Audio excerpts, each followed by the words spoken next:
Nggak ada rasanya yang sekarang. Oh.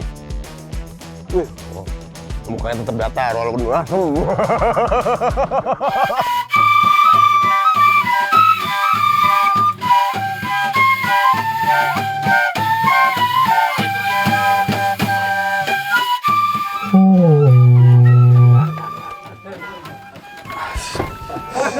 sebenarnya rasanya.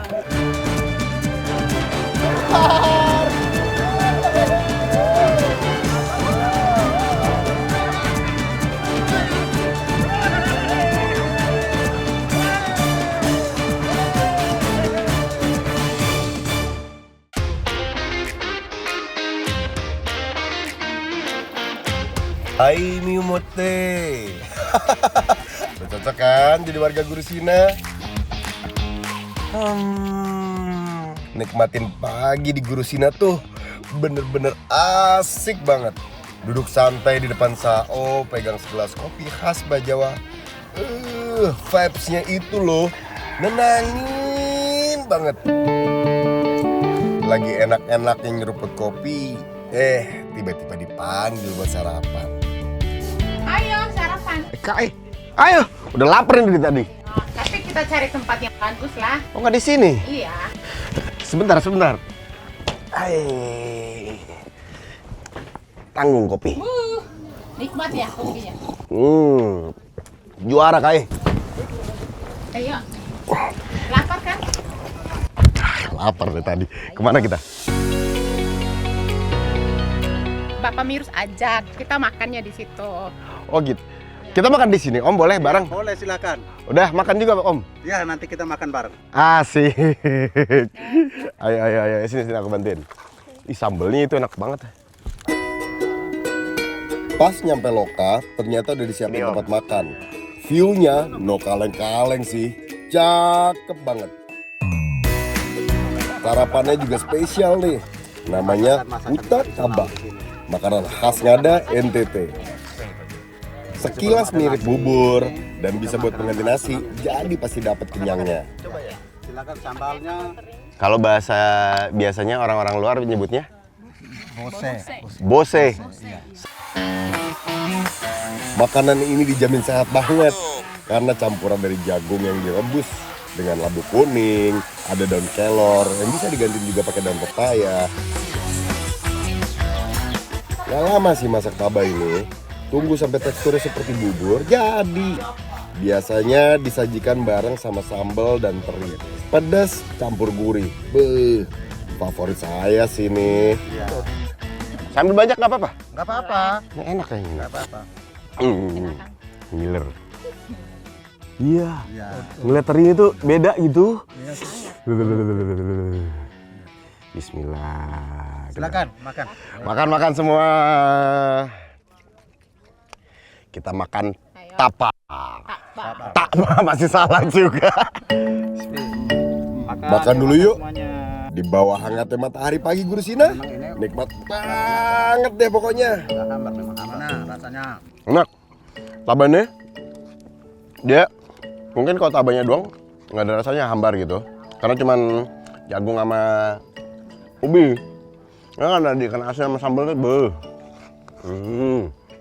itu pedesnya nggak santai. Jadi ikan asinnya kalau mau berasa banget, ikan asinnya banyakin. Tambah ngeliatin itu. Mau ngeliat kemarin juga bagus.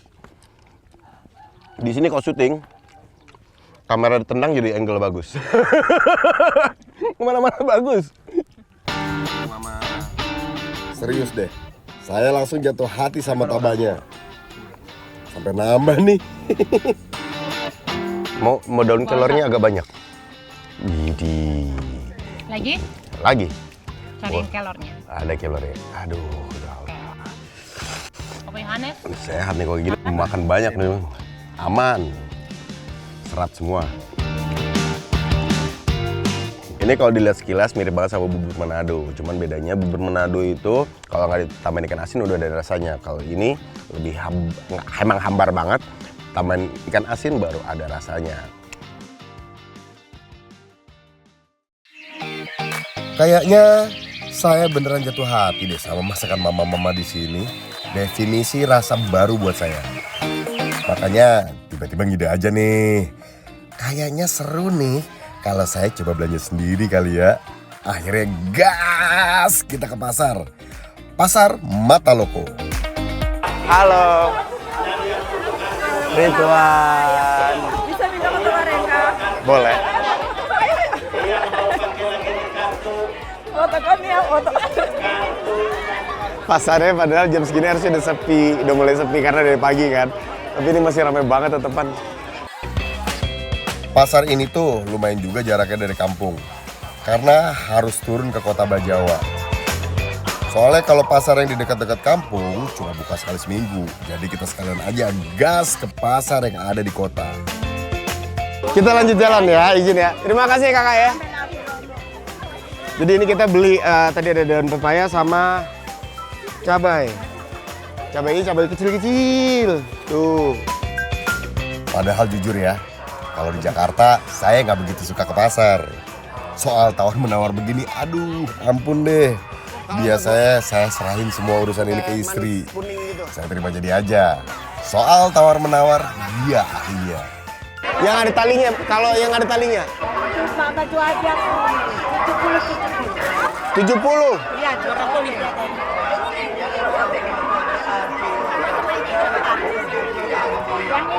Ini iya. Ini 70?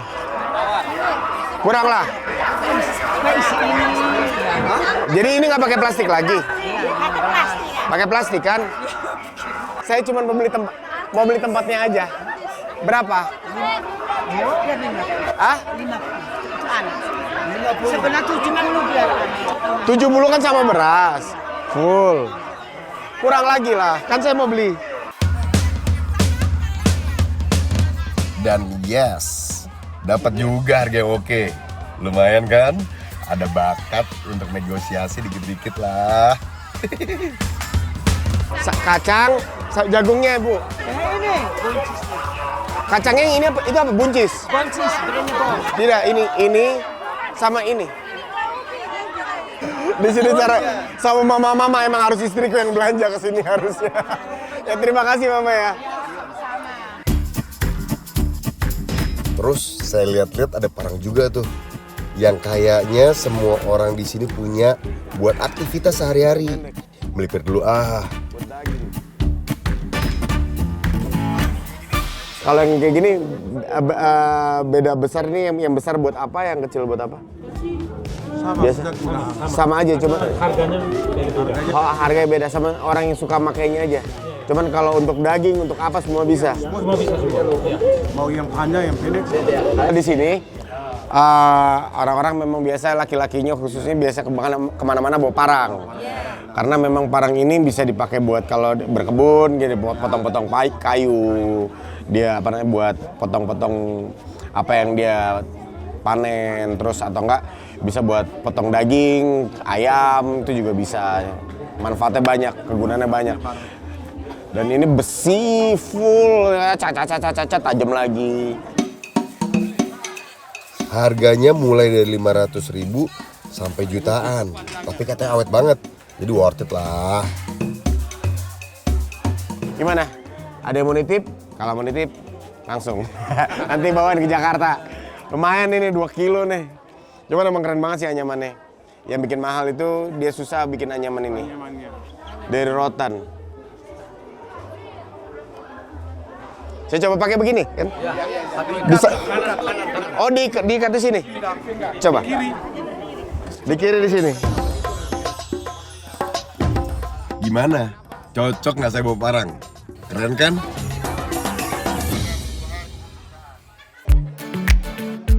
Namanya juga pasar.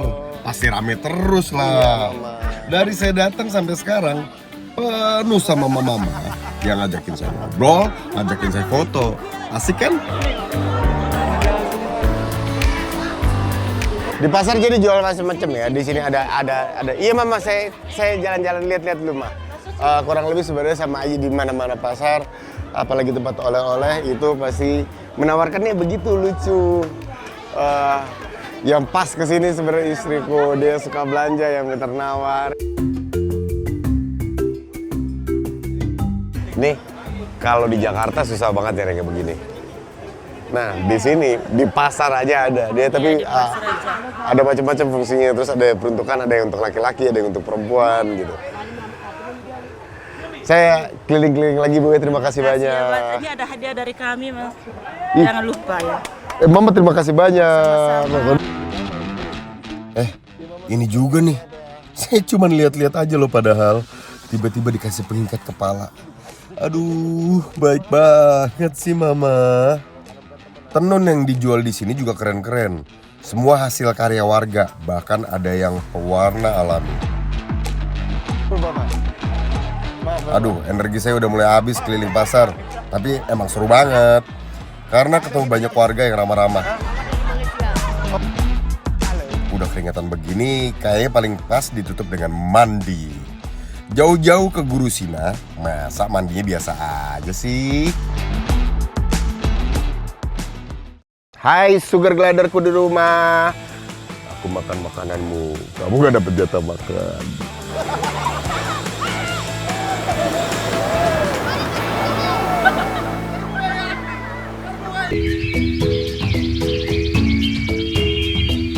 Mari kita OTW ke sungai. Let's go! Dari kampung Guru Sina, kita perlu jalan sekitar 20 menitan lah. Dan di sepanjang jalan ini masih penuh dengan semak belukar. Ada pepohonan, seru banget lah pokoknya. Jadi aku nih sekarang biasa kan kalau di Jakarta baju rata-rata pakai mesin cuci. Itu pun dicuciin. Sekarang diajak sama Kak Yanti buat nyuci kita di sungai. Kita ikutin, seru pasti. Ayo, ini gimana? Kita ke tengah langsung berenang apa gimana? Kita buka kainnya dulu. Buka kain, baik. Kita mesti buka kain, karena ini kain memang baiknya tidak basah sering-sering. Sampai sungai, langsung nyebrang bareng-bareng. Arusnya sih nggak terlalu deres ya, masih santai lah buat dilewatin. Oh iya, air sungai ini tuh campuran dari air panas dan mata air pegunungan yang ada kandungan belerangnya. Jadi kalau masuk ke dalam mulut, ada rasa-rasa unik gitu lah ya. Jadi cuci biasanya kalian di sini. Iya. Terima kasih akhirnya nanti cuci. Ada baju hanyut gitu? Tidak. Tidak pernah? Iya, karena sudah biasa. Biar ada modus gitu sama laki-laki di kampung sebelah. Kayak di FTV kan. Maaf ya kalau gaya nyuci saya kurang meyakinkan. Tapi tenang, bersih kok ini.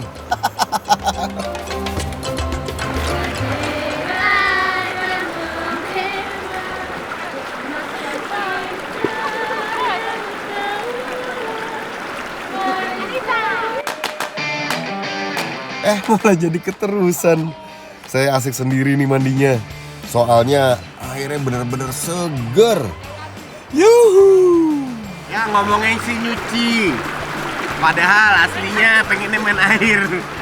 Soalnya emang kalau main air itu di mana aja pasti seneng banget. Airnya seger banget. Mau perosotan biar katanya perosotannya cetek. Aduh. Ini kalau anak-anak aku ikut di sini pasti senang banget.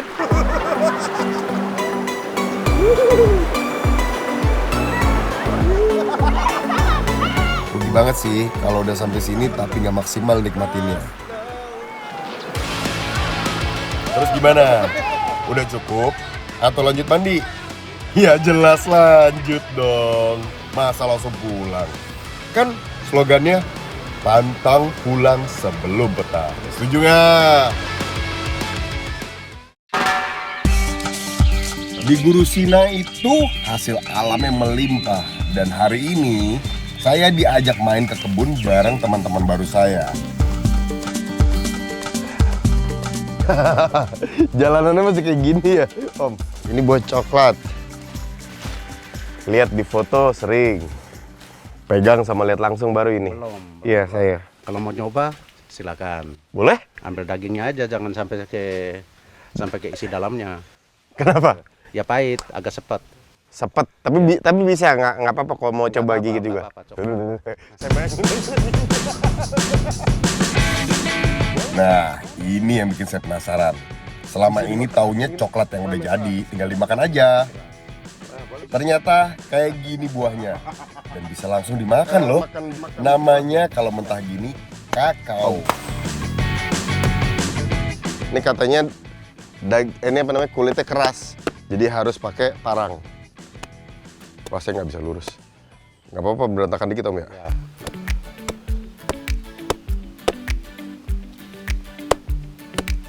Garisnya kalau si Omnya satu, aku begini garisnya.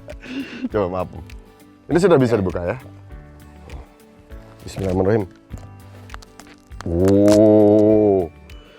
Kayak serikaya. Iya, sirsak. Sirsak, kok serikaya. Biasanya warga panen kakao buat dijual ke pasar atau ke kota Bajawa. Bismillah ya Allah.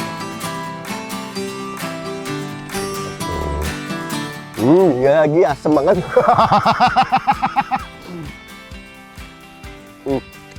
Tapi segar.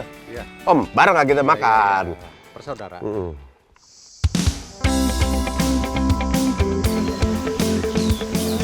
Wah, lumayan juga nih trekkingnya. Udah mulai berasa di kaki dikit-dikit. Aduh. Tapi kalau buat warga di sini sih, ini keseharian mereka. Bajak dia, isojak dia. Anak-anak isojak dia. Hah? Ini. Mari, ayo, lihat-lihat. Apa Om? Ada aja nanti tawan sendiri. Potong bambu kita? Ya, sambil menyelam minum air, sambil potong bambu, Hah? ada yang sesuatu yang harus dilihatin. Kakak. Enak deh. Sesuatu biasa dikasih tahu langsung. Perasaan saya mulai nggak enak nih. Kayaknya pada nyimpen sesuatu deh. Soalnya saya diajak berhenti di tengah area bambu. Dan mereka langsung motong bambunya gitu. Mana saya nggak paham obrolan mereka.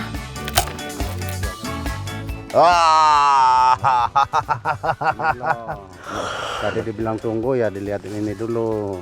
Ini surprise. Mancing kita. Ya.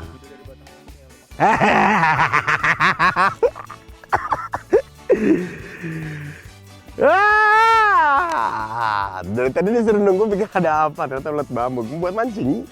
Buat makan juga bisa, buat mancing iya, juga bisa. Kita coba makan ya. Ya, coba-coba. Yang mana yang enak nih? Semua enak. Semuanya enak. Cara makan gimana? Itu diambil, kita pegang yang hitamnya ini, Iya. terus dimasukkan ke mulut, baru ditarik gitu. Ya. Kita coba kayak yang di TV-TV. Bismillahirrahmanirrahim. Ya Allah, Allahu Akbar, Allahu Akbar.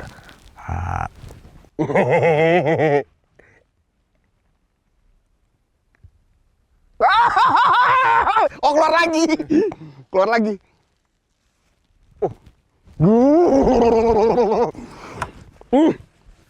Nggak kenapa-napa. Rasanya gimana? Rasanya gimana-gimana sebenarnya. Pikirannya aja gimana-gimana. Aman Mas Bro. Bismillah, return kontrol. Aman. Udah turun. Nggak ada ya. Aman. Aduh, maaf ya kalau ekspresi saya agak lebay. Ini beneran kaget, no gimmick-gimmick. Enggak kepikiran sama sekali kalau di sini tuh makan ulat bambu dan dimakannya hidup-hidup. Kalau soal rasa sih sebenarnya hambar aja. Tapi karena belum pernah coba, jadi agak aneh di mulut. Teksturnya tuh ya geli-geli gimana gitu. Banyak. Jadi ulatnya di sini tuh banyak. Emang sering ngeliat di TV-TV dimakan langsung gitu, tapi yang gendut-gendut yang blok gitu loh. Katanya ulat ini banyak protein. Hai sugar gliderku di rumah. Aku makan makananmu. Kamu gak dapet jatah makan. Wah, yang ini agak gendut nih. Lihat nih. Hajik ya, kasihan, minta maaf ya. Aku makan kamu. Bismillahirrahmanirrahim. Halal kok ini. Asal kita nggak jijik. Aku nggak jijik. Cuman surprise aja. Nih, udah laki sekarang, udah kedua kalinya. Aduh, masih kejedot. Pegang kepalanya. Mungkin biar nggak gigit. Tarik. Wah, ada rasanya yang sekarang. Tadi nggak ada rasanya. Kaget, tadi nggak ada rasanya. Hah, kok beda-beda rasanya? Coba satu lagi, penasaran saya. Tapi yang kedua kok malah ada rasanya ya? Jadi penasaran lagi saya. Iya bener, ada rasanya gitu. Ada apa itu rasa? Ada rasa. Nggak gimana-gimana, ini sih cuman baru aja merasa ini. Kalian harus coba. Warga sini emang udah biasa sih sama ulet bambu. Mau dimakan langsung, dimasak, dibumbuin, atau dibakar, semuanya bisa. Bambu punyanya Opa ini di mana saja orang bisa tanam, walaupun bukan tuan tanah, kita bisa tanam di sini. Jadi bambu ini fungsinya macam-macam sih sebenarnya. Macam-macam. Ada yang buat rumah, kayu bakar. Kayu bakar, terus ada yang buat bumberdom musik itu. Bombardom apa? Bumberdom itu alat musik tiup dari bambu. Itu biasanya cari bambu yang ukuran segede inilah. Segede ini. Nanti Oh, saya pikir kayak suling. Iya, dia sejenis, tapi ada sulingnya juga, terus ada tiupnya Lalu kok juga. suling nih segini-gini kau? Nah, itu suling, ya itu suling. Itu ada satu jenis bambu lagi. Tapi kalau untuk yang bumberdom itu, kita biasanya ambil bambu yang kayak sudah Sebesar setengah tua, ini, ya, sebesar ini. Terus? Sebesar ini. Diambil, dipotong, seruasnya terus ditiup lagi gitu loh. Oh. Nah, itu dari Yes, di NTT ada alat musik khas namanya bombardom. Biasanya dimainkan pas ada acara adat tertentu. Terbuat dari bambu dan banyak pengrajin di sini yang bisa bikin bombardom. Ada dua jenis bambu yang dipakai. Yang besar untuk badan bombardom, yang kecil untuk peniupnya. Bagian dalam bambu yang besar dilubangin biar bisa masuk bambu kecilnya sebagai peniupnya. Hasil suaranya keren loh. Nggak expect cara simpel kayak gini bisa hasilin suara yang unik.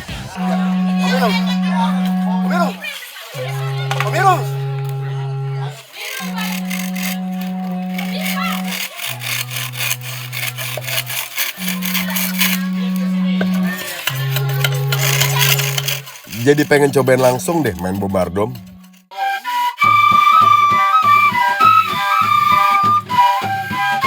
Beruntung banget nih, saya dikasih kesempatan buat lihat langsung musik bombardom.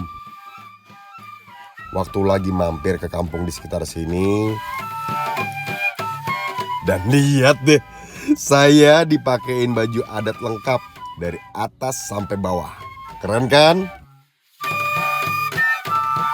Lagi asik jalan-jalan sambil foto-foto, saya juga dengerin alunan musik halus. Tapi khas gitu. Di sana ada suara orang lagi bermain musik. Kita lihat ya ada apaan.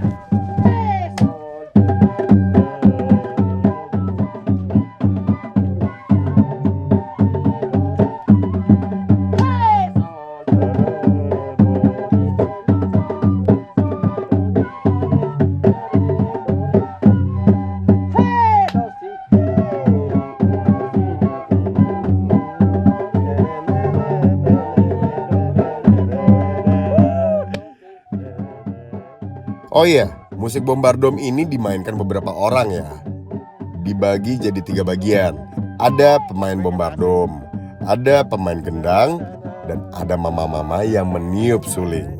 Pas bunyi, yang 3-3-nya itu jadi nyatu. Yang nyaman banget di kuping. Mau coba bombardom boleh? Ya, boleh. Boleh. Kita cobain bombardom sebentar ya. Cobain bisa kali ya. Boleh. Ini. Ambil yang kecil. Jadi Ambil yang kecil bisa. yang kecil yang mana? yang ini. Yang ini. Boleh Bapak tukar, maaf ya, Pak. Maaf Pak ya. Itu tuh. Di sini. Di sini tuh. Oh, ini ada garis-garisnya.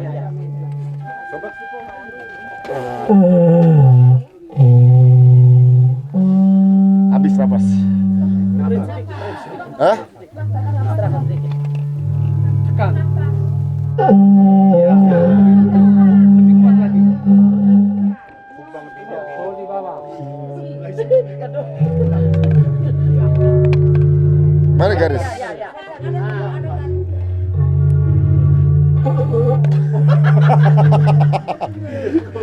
Sabar. Wow, berat pemirsa. Aduh, sudah ngomong pemirsa ini sudah nggak ada kontrol. Habis langsung nafas ini. Kelihatan cuma tip-tip biasa, cuman kalau nggak biasa, ya susah gitu kan. Saya pikir awalnya, ini sih tinggal tiup aja kali ya. Ternyata nggak segampang itu. Dong, ini nggak ada apa-apa lagi. Cuma bom kecil, so ini udah kosong, bunyi. Nah, gimana? Nafas saja. Buktikan secara logika, pikir sendiri. Kita coba lagi ya. Di mana ini? Do. Sini.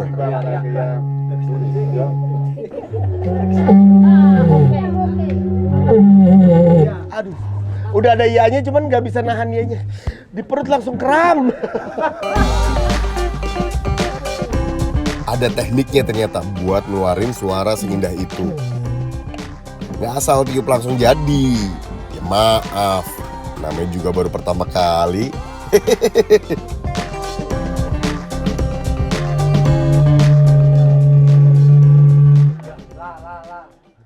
Tuh kembali. Di tangan. Atau dola kembali ke turun. Sini lagi.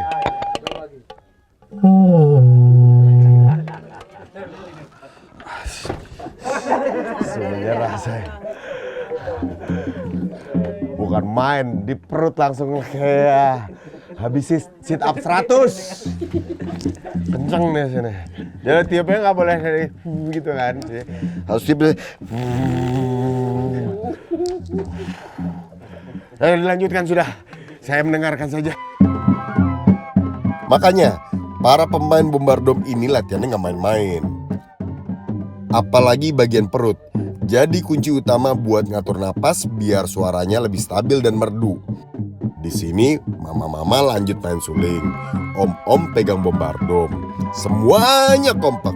Kalau saya ya udah nikmatin aja sambil goyang-goyang tipis. Boleh kan ya?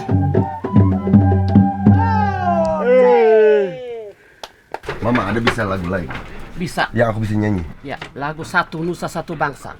Satu nusa, boleh. Satu nusa satu bangsa, aku Iya. bisa nyanyi ini. Ya. Ya. Sola Soni 1 2 3.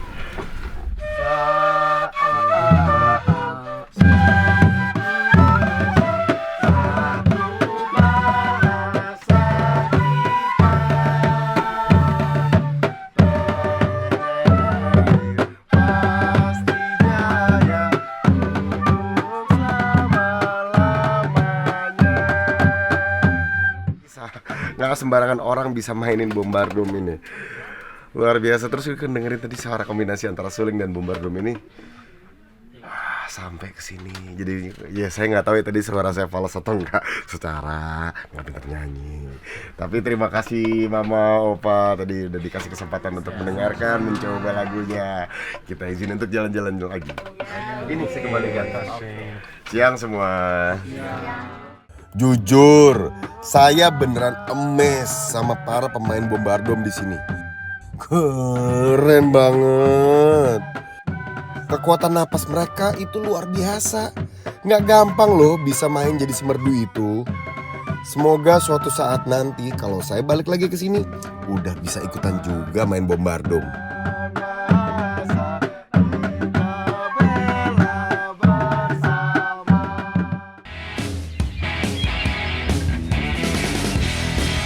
Pokoknya seru banget deh cerita saya di Guru Sina. Dari cicipin makanan khas, nyobain coklat dari buahnya langsung, Ya lagi asem banget. dapat surprise ulat bambu,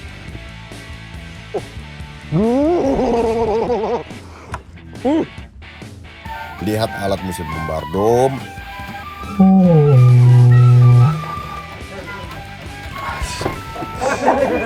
Nyerah saya. Explore pasar Mataloko yang rame, sampai mandi di sungai. Badan udah segar lagi nih sekarang. Siap lanjut petualangan berikutnya. Ikuti jejak saya, Jejak Petualang.